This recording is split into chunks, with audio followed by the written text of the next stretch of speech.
स्वच्छता ये जीवन शैली है, स्वच्छता ये जीवन मंत्र है।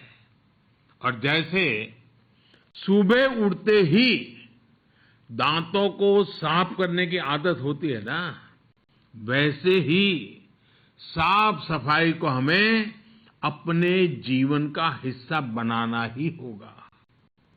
और मैं ये सिर्फ पर्सनल हाइजीन की बात नहीं कर रहा हूं, मैं सोशल हाइजीन की बात कर रहा हूं। अब सोचिए, रेल के डिब्बों में सफाई, रेलवे प्लेटफॉर्म पर सफाई, ये कोई मुश्किल नहीं था। कुछ प्रयास सरकार ने किया, कुछ सहयोग लोगों ने किया, और अब रेलवे की तस्वीर ही बदल गई है। साथियों, शहर में रहने वाले मध्यम वर्ग को, शहरी गरीबों के जीवन में ईज ऑफ लिविंग बढ़ाने के लिए हमारी सरकार रिकॉर्ड इन्वेस्ट कर रही है। अगर 2014 के पहले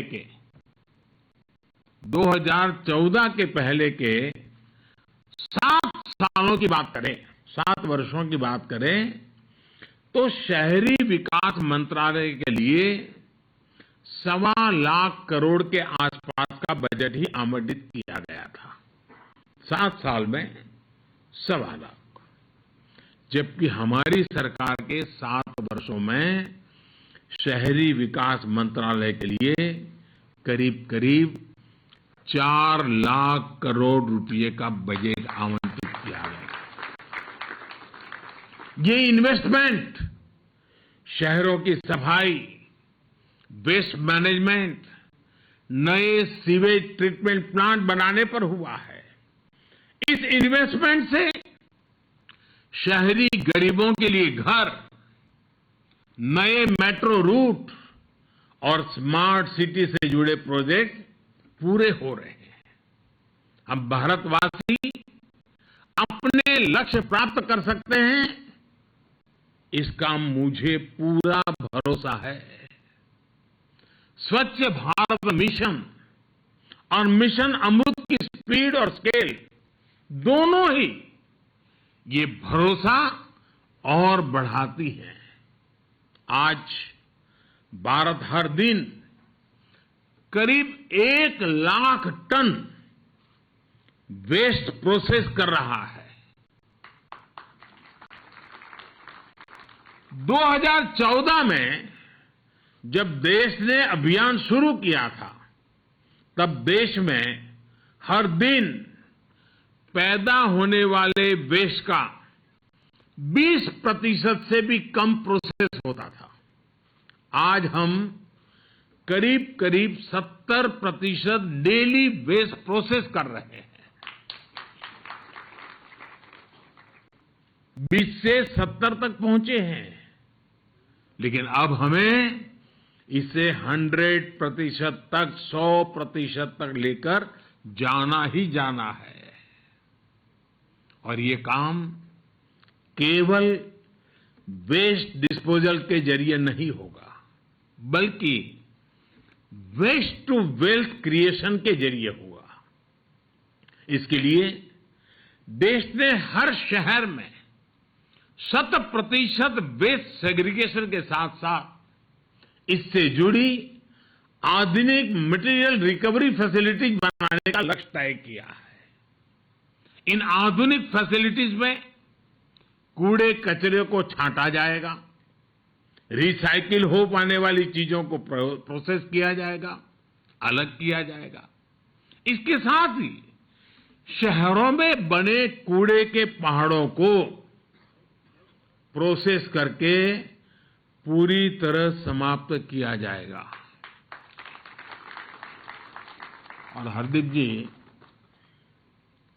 जब मैं कूड़े के बड़े बड़े ढेर साफ करने की बात कर रहा हूं, तो यहां दिल्ली में भी ऐसा ही एक पहाड़ बरसों से डेरा डाले हुए है। ये पहाड़ भी हटने का इंतजार कर रहा है। साथियों, आजकल जो दुनिया में ग्रीन जॉब्स की संभावनाओं की चर्चा हो रही है, भारत में शुरू हो रहा ये अभियान अनेकों ग्रीन जॉब्स भी बनाएगा। देश में शहरों के विकास के लिए आधुनिक टेक्नोलॉजी का इस्तेमाल भी लगातार बढ़ रहा है। अभी अगस्त के महीने में ही देश ने national automobile scrappage policy launch की है। ये नई scrapping policy waste to wealth के अभियान को, सर्कुलर इकोनॉमी को और मजबूती देती है।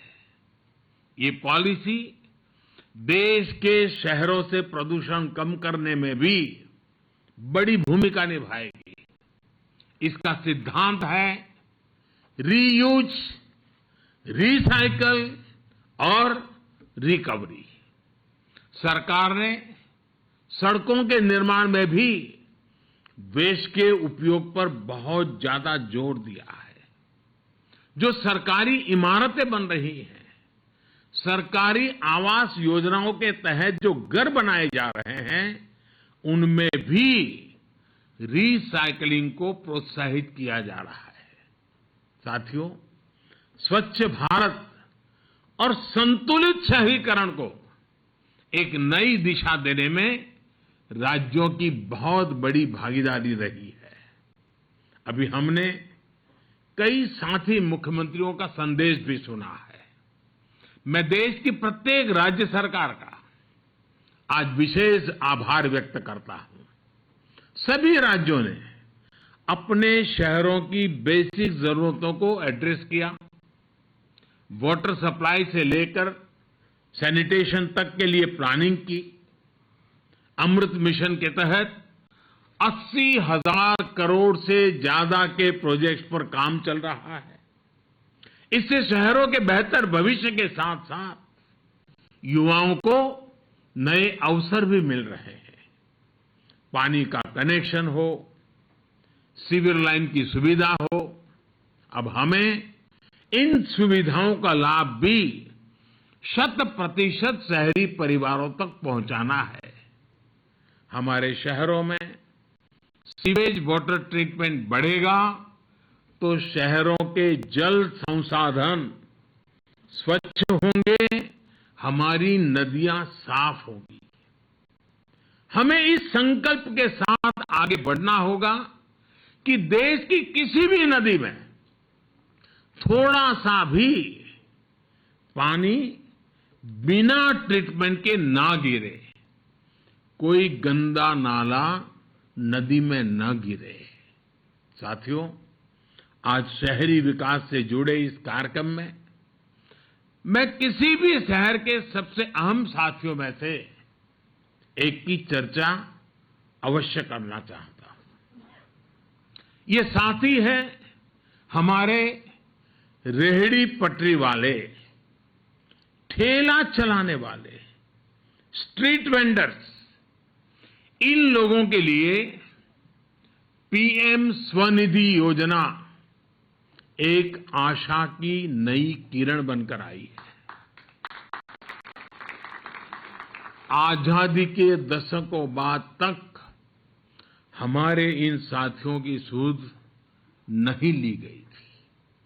थोड़े से पैसे के लिए उन्हें किसी से बहुत ज्यादा ब्याज पर कर्ज लेना पड़ता था। वो कर्ज के बोझ में डूबा रहता था। दिन भर मेहनत करके कमाता था, परिवार के लिए जितना देता था उससे ज्यादा ब्याज वाले को देना पड़ता था। जब लेन देन का कोई इतिहास ना हो, कोई डॉक्यूमेंट ना हो, तो उन्हें बैंकों से मदद मिलना भी असंभव था। इस असंभव को संभव किया है पीएम स्वनिधि योजना ने। आज देश के 46 लाख से ज्यादा रेहड़ी पटरी वाले भाई बहन, स्ट्रीट वेंडर्स, इस योजना का लाभ उठाने के लिए आगे आए हैं।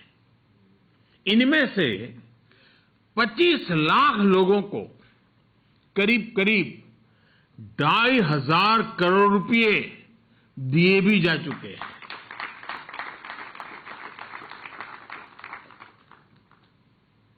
स्ट्रीट वेंडर के जेब में 2,500 करोड़ पहुंचाना ये छोटी बात नहीं है जी। ये अब डिजिटल ट्रांजैक्शन कर रहे हैं और बैंकों से जो कर्ज लिया है वो भी चुका रहे हैं। जो स्ट्रीट वेंडर्स समय पर लोन चुकाते हैं उन्हें ब्याज में छूट भी दी जाती है। बहुत ही कम समय में इन लोगों ने 7 करोड़ से अधिक ट्रांजैक्शन किए हैं।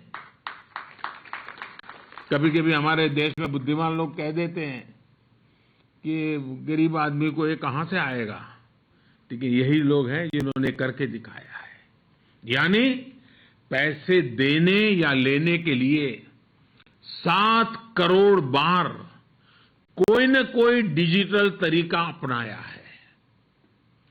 मैं थोक, और ये लोग क्या करते हैं, थोक विक्रेताओं से जो सामान खरीद रहे हैं उसका पेमेंट भी अपने मोबाइल फोन से डिजिटल तरीके से करने लगे हैं और जो फुटकर सामान बेच रहे हैं उसके पैसे भी नागरिकों से वो डिजिटल तरीके से लेने की शुरुआत कर चुके हैं। अड़ी सोमवार से शुक्रवार शाम 6 बजे सिर्फ TV9 भारतवर्ष पर।